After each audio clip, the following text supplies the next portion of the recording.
Good morning বন্ধুরা, কেমন আছেন আপনারা সবাই? পৌলমীর সংসারে নতুন একটি ভিডিওতে আপনাদের সকলকে জানাই স্বাগত। নতুন একটা সুন্দর সকাল নিয়ে আজকে ভিডিওটা শুরু করলাম। আর আজকের সকালটা জানেন তো, খুব সুন্দরভাবে শুরু করলাম। সকালে ঘুম থেকে উঠে বাসি জামা কাপড় চেঞ্জ করে ব্রাশ করে ফ্রেশ হয়ে চলে এসেছি ফুল তুলতে। আর এসে দেখি বাগানে ভর্তি ফুল, কত ফুল ফুটেছে। গরমকালটাই একদম ফুল ফুটছিল না। ছোটো ঝুড়িতে ওই সাদা টগর ফুলগুলো নিয়েই চলে আসতাম, কিন্তু এখন একদম লাল জবা, পঞ্চমুখী জবা, গোলাপি জবা এই গাছ একদম ভরে গেছে। সঙ্গে টগর ফুল, অপরাজিতা ফুল, নীল অপরাজিতা, সাদা অপরাজিতা, দেখুন কত সুন্দর। জুঁই বেলে ফুল, বেলে ফুলের গন্ধগুলো কি সুন্দর।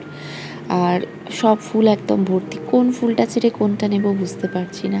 আর সকালবেলায় এই গাছ ভর্তি ফুল দেখলে কে লোভ সামলাতে পারে? আমি তো একদমই পারি না। কত ফুল মাটিতে পড়ে গেছে আর দেখতে কত সুন্দর লাগছে। তো চলুন এখন ফুলগুলো তুলে নিই, কারণ এখন সকাল থেকে ঘুম থেকে ওঠা মানে একদম দম দিয়ে কাজে লেগে পড়া। ফুল তোলা, ঠাকুরঘর পরিষ্কার করা, তারপরে গিয়ে মেয়েকে ওঠানো, তার আগে শ্বশুরমশাইকে চা করে দেওয়া, নিজে চা খাওয়া। আর রোদটাও না আজকে ভালোই উঠেছে। তো ফুল টুল তোলা হয়ে গেছে। সকালের এরকম রোদটি বেশ দেখতে সুন্দর লাগে। সকালটা মেঘলা মেঘলা হলে না মনটা কেমন যেন আমার ভারাক্রান্ত হয়ে যায়। মনে হয় যেন জীবনটা তো ভারাক্রান্ত। সত্যি কথা বলতে এই বছরটা তো সকলেরই খারাপ মোটামুটি যাচ্ছে, ভালো খারাপ মিশিয়ে। প্রত্যেকটা বছরই ভালো খারাপ মিশিয়ে যায়, কিন্তু এই বছরটা যেন মনে হচ্ছে একটু বেশি খারাপ। যাই হোক, সকালবেলায় আমি এই পুরো বাসি দুয়ারটা ধুয়ে নিই। বেবিদি চলে এসেছে আর আজকে আমি প্রত্যেক দিনই ফুল টুল তুলে তারপরে আমি এই পুরো জায়গাটা ধুয়ে নিই, বাইরটা। তাহলে কি হয়, আমার জুতোটাও পরিষ্কার হয়ে যায় আর সমস্ত কিছুটাও ধোয়াও হয়ে যায়। আমি তারপরে উপরে চলে যাই। আর বাসি দুয়ার ধোয়া কত যে ভালো, কি বলবো আর। আমরা যখন বিয়ে হয় না বা যখন ছোট থাকি অনেক কিছু জানি না, কিন্তু বাড়িতে বড়দেরকে দেখে দেখে সব কিছু শিখি। কিন্তু আমরা জানতাম না যে কেন, আমরা জানতাম যে নোংরাটা পরিষ্কার হয়ে যায় রাত্রেবেলায় কত রকম কুকুর তো সেই জন্য। কিন্তু বলতে আমার কারণ এক ঝুড়ি ফুল হয়ে গেছে। ফুলটা জল দিয়ে ধুয়ে নিয়েছি বলে একটু কম কম মনে হচ্ছে, কিন্তু এক ঝুড়ি ফুল। আর বাইরে জানলাটায় দাঁড়িয়ে আছি পেপার আসবে নাকি দেখার জন্য। পেপারওয়ালাটা এসেছে, এখনও আসছে না। আর সামনের যে পুকুরটা জলে একদম টইটুম্বুর হয়ে গেছে। গরমকালে জল কত নিচে নেমে গিয়েছিল, কিন্তু এখন না এই পুকুরটাকে দেখ ভর্তি। তো এখন গিয়ে চলে এসেছি ঠাকুর ঘরে। ঠাকুর ঘরে এসে এই লাইটটা আছে, ঠাকুর ঘরে এখন বাসন টাসনগুলো তুলে নেব, নিয়ে ঠাকুর ঘরটা মুছে নেব। আর ছাদের ওই দরজাটা খুলে প্রত্যেকদিন না করি, ঠাকুর ঘরের পাশের ওই ছাদটা না ধুলে হয়, ওখান থেকে ঠাকুরের জল টল নেওয়া হয়। তা এখন চলে এসেছি তো ঘর মোছার জলটা নিতে। আর বাইরের ওয়েদারটা দেখুন কি সুন্দর লাগছে। মেঘটা দেখে মনে হচ্ছে যেন শারীকৃত মেঘ আছে, এত সুন্দর লাগছে। আর রোদটাও ঝোড়ো হাওয়া দিচ্ছে, মানে এত বাতাস দিচ্ছে যে কি বলবো আর। তুলসী গাছটি বেশ খুব সুন্দর হয়েছে। ঠাকুরঘর মোছা, বাসন মাজা সবই হয়ে গেছে। এখন তুলসী মঞ্চ পরিষ্কার করে আমি ধুয়ে নিচ্ছি। তুলসী গাছটা খুব সুন্দর হয়েছে। আর ওই দিকেও তুলসী গাছ হয়েছে। বাগানে তুলসী গাছ ছিল না। গরমে কালে তো এমন হয়েছিল যে নারায়ণের পায়ে তুলসী দেওয়ার জন্য প্রত্যেক দিন যে তুলসী পাতা তুলি, সেই তুলসী গাছই ছিল না। সব গাছগুলো কেমন যেন মরে গিয়েছিল। কিন্তু এইবারে 1 মাস পর যখন এসেছি, এসে দেখছি বাগানে ভর্তি তুলসী গাছ। আর তুলসী গাছ জানেন তো বাড়িতে হওয়া ভীষণ ভালো, খুব ভালো, খুব পজিটিভ একটা ভাইবস বলে তুলসী গাছ হওয়া। তো যাই হোক, বাসন কোসন এখন ঠাকুরের সমস্ত কিছু গোছানো হয়ে গেছে। আর এখন সব কিছু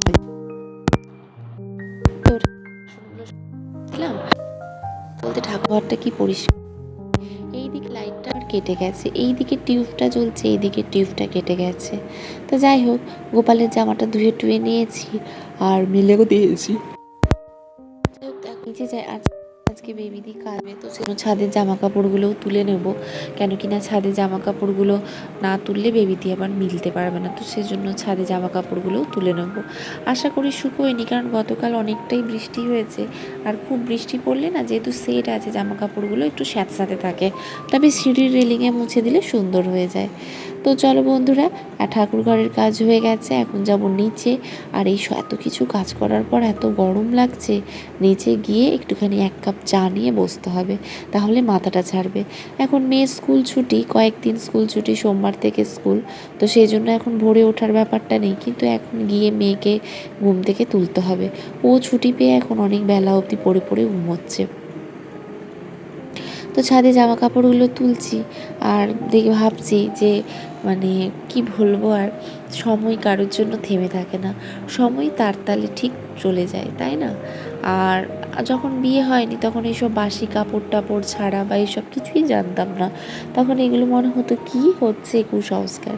কিন্তু এখন কুসংস্কার হোক, সায়েন্টিফিক হোক, যাই হোক, জামা কাপড় চেঞ্জ না করে সকালে ঘুম থেকে উঠে বাইরে বেড়াতে ইচ্ছে করে না। আমার তো সারাদিনে 2-3টে নাইটি চেঞ্জ হয়ে যায় গরমে। সকালে ঘুম থেকে উঠে একটা চেঞ্জ করি, স্নান করার পর তো অবশ্যই চেঞ্জ হবেই।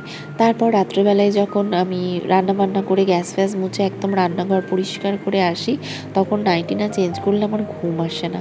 কিন্তু যখন বিয়ে হয়নি তখন কিন্তু এই সমস্ত ব্যাপার স্যাপার ছিল না। সেটাই জন্যই বললাম, সময়ের সাথে সাথে সব কত চেঞ্জ হয়ে যায়। আগে আমি এই পৈঠা ধোয়া বা বাসি দুয়ার ধোয়া এসব কিছু জানতাম না। জানতাম, দেখেছি, কিন্তু কেন হয় জানতাম না। কিন্তু এখন সংসার করতে করতে, এই গুছিয়ে সংসার করতে গিয়ে সমস্ত কিছুই এখন শিখে গেছি।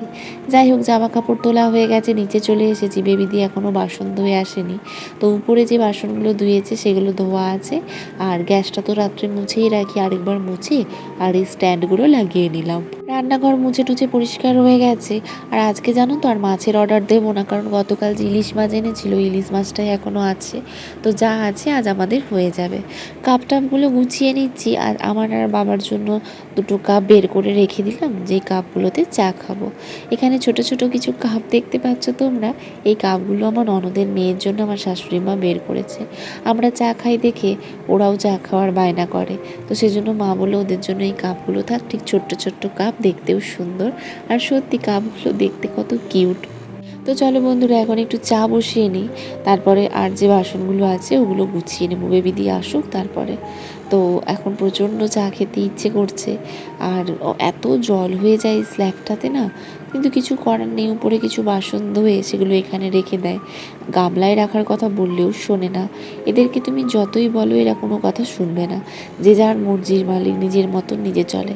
আর আমরাও সত্যি নিতান্তই অসহায়, সেই জন্যই আর কি পারি না করতে। তো যাই হোক, এখন চলো চা বসিয়ে দিই। আর এবার একটুখানি নিজেকে বসতে হবে, কারণ সকাল থেকে ওঠা থেকে এক নাগাড়ে কাজ চলছে, আর ভালো লাগছে না। জানো তো, অ্যাকোয়াগার্ডটা কয়েকদিন আগে চেঞ্জ করে গেছে, তখন আমি এখানে ছিলাম না। আমি যেদিন বাড়িতে এলাম এসে দেখছি অ্যাকোয়াগার্ডের জলে নোংরা ভাসছে। দেখেই হয়ে গেছে সেই কীরকম জানো তো, লেবুর পাল্পের মতন। তো এবার সঙ্গে সঙ্গে অ্যাকোয়াগার্ডের দাদাকে ফোন করেছিলাম, তো গতকাল সন্ধেবেলায় এসে পরিষ্কার করে দিয়ে গেছে। না হলে যেন জল খেতে পারছিলাম না, জলের মধ্যে কি ভাসছে। আর আমি জানি না কেন অনেকেই পারে খেতে, জলের মধ্যে যদি কিছু ভাসে সেটা দেখে আমি খেতে পারিনি। কিন্তু গতকাল রাত থেকে ওই জলই আমাকে খেয়ে খেয়ে থাকতে হয়েছে, কিছু করার নেই, কি করব বলো। তো যাই হোক, এখানে সকাল সকাল চা বসিয়ে দিয়েছি, আর এখন আমি সিঙ্কটা না ধুয়ে নেব। তো সিঙ্ক ধোয়া টোয়া হয়ে গেছে, অনেক কাজও হয়ে গেছে, চাও ছেঁকে নিয়েছি। বেবিদি বাসন টাসন উপর করে দিয়ে চলে গেছে। তো চলো এখন বাবাকে চা দিয়ে, চলো এখন চা খেয়ে নিই।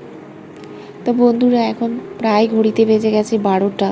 তারপরে মাম্মামকে ব্রাশ ট্রাশ করিয়ে ওকে খাইয়ে ওর জন্য দুধ মুসলি করে ওকে এখন পড়তে বসিয়েছি। পড়া প্রায় হয়ে এসেছে, আর ওর কাছে না আমাকে এরকম টেকে বসে থাকতে হবে, তবে ও করবে। তাই ওকে বললাম আমার এখানে কাঁচা টাচাগুলো যেগুলো নামিয়ে এনেছিলাম সেগুলো গুছিয়ে দিই। এখনও জানো তো সকাল থেকে বিছানা তোলা হয়নি। বেবি দিয়ে এসে ঘর ঝাঁটিয়ে মুছে চলে গেছে। কি করব বলো, আমার যদি না হয় তাহলে সে কি আমার জন্য ওয়েট করবে? সে আরও 5 ঘরে কাজ করে। তো এখানে এখন এগুলো গুছিয়ে নিয়েছি। আজকে ভেবেছিলাম যে আরেকটা যে কভার তোমাদের দেখিয়েছিলাম, ওই ওই কভারটা হচ্ছে যে পরিষ্কার করব, কিন্তু বিশ্বাস করো মন নেই আর এনার্জিও নেই। থাক, যেদিন মন হবে সেদিন হচ্ছে পরিষ্কার করব। আগামীকাল জন্মাষ্টমী, তো আজকে জন্মাষ্টমীর বাজার করতে যাবো ভেবেছিলাম, কিন্তু হাজব্যান্ড বলল বিকেলেও আসার সময় করে আনবে। আমার আবার জানো তো, কারোর এই বাজার মানে পুজোর বাজারটা যার যদি পছন্দ না হয়, মাথা প্রচণ্ড গরম হয়ে যায়। তাই আমি ভাববো সবসময় নিজে করার চেষ্টা করি। কিন্তু ও যখন আনবে বললো, আমি বললাম ঠিক আছে তাহলে আনবে ভালো দেখে। তো সেটাই আর কি। তো এখন বিছানা টিছানা দেখতে পাচ্ছ সমস্ত কিছু গোছানো হয়ে গেছে অনেকক্ষণ পরে। আর এই চেয়ারটাকেও একদম সব নামিয়ে পরিষ্কার করে ডাস্টার দিয়ে মুছে সব গুছিয়ে রেখেছি। আর এখানেও দেখতে পাচ্ছ এই যে ল্যাম্পটা আমার কাকু দিয়েছে, তো কোথায় রাখবো তাই এখানেই রাখলাম। আর এই যে এটা রথের মেলায় তো আমার জামাইবাবু আমার মাম্মামকে কিনে দিয়েছিল, তো এটাও নিয়ে এসেছি গতকাল। এটা ওয়াশিং মেশিনে কেচে নিয়েছি, যেহেতু মেলার জিনিস তো সব কিছু এভাবে গুছিয়ে রেখেছি। আর বাইরে জানো তো আমি যখন স্নান করতে গিয়েছিলাম প্রচুর বৃষ্টি হলো, মেঘটা কি সুন্দর লাগছে দেখতে। এটা আমার পাশে পুকুরটা জানো তো, পুকুরের যে মালিক তার সঙ্গে পাশাপাশি লোকের অশান্তি হওয়ার জন্য পুকুরটা আর পরিষ্কার করেনি, নাহলে পাশাপাশি লোকেরাই পুকুরটা পরিষ্কার করতো, মাছ চাষ করতো। তো এখন পুকুরটা একদম গন্ধ হয়ে গেছে, পানায় ভর্তি হয়ে গেছে, ভীষণ গন্ধ, সকলে নোংরা করে ফেলে রাখছে। তো যাই হোক, আর ওখানে ওই চাদরটা জানো তো, চাদরটা হচ্ছে নিচে পড়ে গেছে। আর এখন আমার স্নান ধান হয়ে গেছে, চাদরটা কাচতেও দেবো, একটু নোংরা হয়েছিল। তো মাম্মামকে স্নান করিয়ে দিয়েছি, মাম্মাম এখন খেলছে, আমারও স্নান হয়ে গেছে আর ঠাকুর প্রণামও হয়ে গেছে। এই কাভারটা ভেবেছিলাম ক্লিন করব, কিন্তু এই কাভারটা আর হয়নি, তাই রেখে দিলাম। কারণ সবসময় না ধরপড় করে তাড়াহুড়ো করে হয় না। মাম্মামের সোমবার থেকে স্কুল খুললে অনেকটা টাইম ফাঁকা পাবো, তখনই করবো। আর এখানে দেখো আরেকজন বিশ্ব সুন্দরীকে স্নান ধান করে নিজে এখন একটা ব্যাগ ঝুলিয়ে নিয়ে এখন খেলা হচ্ছে তার। তো যত গুছিয়েও জামা কাপড় গুছিয়ে রাখতে পারবো না, দেখো এই সমস্ত কিছু গুছিয়ে গেলাম, আলনাটার অবস্থা দেখো। তো যাই হোক, এখন একটু ছাদে এসেছিলাম, দরকার ছিল। তো ছাদে এসে দেখছি যে এখানেও বেশ তুলসী গাছটা খুব সুন্দর হয়েছে এই টবে। আর জানো আজকে এত জবা ফুল তোলার পরও কত জবা ফুল রয়ে গেছিলো, চলো তোমাদেরকে উপর থেকে দেখবো। একদম উপরের দিকে জবা ফুলগুলো, ওগুলো কি আর হাত চাই বলো। আর যদি ফুল কম হতো আলাদা ব্যাপার, তুলতাম। এই দেখতে পাচ্ছ ভর্তি জবা ফুল একদম। আমি জুম করে দেখাচ্ছি ছাদ থেকে, জানি না তোমরা কতটা কি দেখতে পাচ্ছ, কিন্তু ওপরে প্রচুর জবা ফুল ছিল। যতটা আমার হাত গেছে ততটা আমি তুলে নিয়েছি, যতটা যায়নি ততটা কি করেই বা তুলবো বলো। তো চলো এখন নিচে যাই, মামামকে খাওয়ানো বাকি আছে, অনেকটা বেলা হয়ে গেছে। আমার আসলে ছাদে কয়েকটা জিনিস দরকার ছিল নেওয়ার, সেগুলোই নিতে এসেছিলাম। তো বন্ধুরা, বিকেলের পর দুপুরের পর আর ভিডিও করা হয়নি বন্ধুরা। আর জন্মাষ্টমীর বাজার হাজব্যান্ডই নিয়ে আসবে বললো, তো আজকে এই বিস্কুট টিস্কুটগুলো গুছিয়ে নেব। কারণ কিনা অনেক দিন ধরে 2-3 দিন হলো বাবা হচ্ছে নিয়ে এসেছে।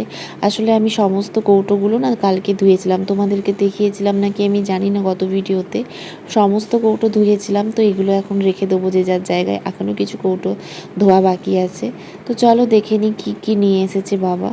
এখানে আছে 2টো মেরিগোল্ডের প্যাকেট, ক্রিম ক্র্যাকার, আর এই চানাচুরটা আমার খুব ভাল লাগে, মুখরোচকের টক ঝাল মিষ্টি। সঙ্গে একটা ভাজা চিড়ার প্যাকেট, নোনতা বিস্কুট 50-50, আর হচ্ছে মিল্কি ভিকিস। তো যাই হোক, এখানে দেখতেই পেলে সমস্ত কিছু একদম। তার সাথে আছে মটর ভাজা, ডাল মটর ভাজা আর কি, এই সমস্ত কিছু। আর ছোটো ছোটো বিস্কুটগুলো মাম্মামকে তার সিস্তা দিয়েছিল, তো এই বিস্কুটগুলোও আছে সঙ্গে সঙ্গে। তো চলো, এখানে দেখতেই পাচ্ছ নতুন নতুন সব, পুরনো কৌটায় সব নতুনভাবে ধুয়ে পরিষ্কার করে রেখেছি। আর এই তাকগুলোও দেখো সুন্দর করে মুছে নিয়েছি, কৌটোগুলো রাখবো বলে গুছিয়ে। তো এই যে বন্ধুরা দেখতেই পাচ্ছ কেমন করে গুছিয়েছি। আর ওই ভিডিও বেশি বাড়ালাম না, করলাম না। তো যেখানের জিনিস সমস্ত কিছু ধোয়া ধোয়া কৌটোয় রেখে দিয়েছি। আর নিচটা এখনও হয়নি, নিচটা এখন পরিষ্কার করে মুছে নিচটাও রেখে দিয়েছি। নিচের কৌটোগুলো শুধু জল ন্যাংরাই মুছে নিলাম, কেন কি না ধোয়াটা তো সম্ভব নয়, জিনিসগুলো আছে। আর মায়ের চা আমার হয়ে গেছে, আর এখানে বসিয়েছি দুধ চা।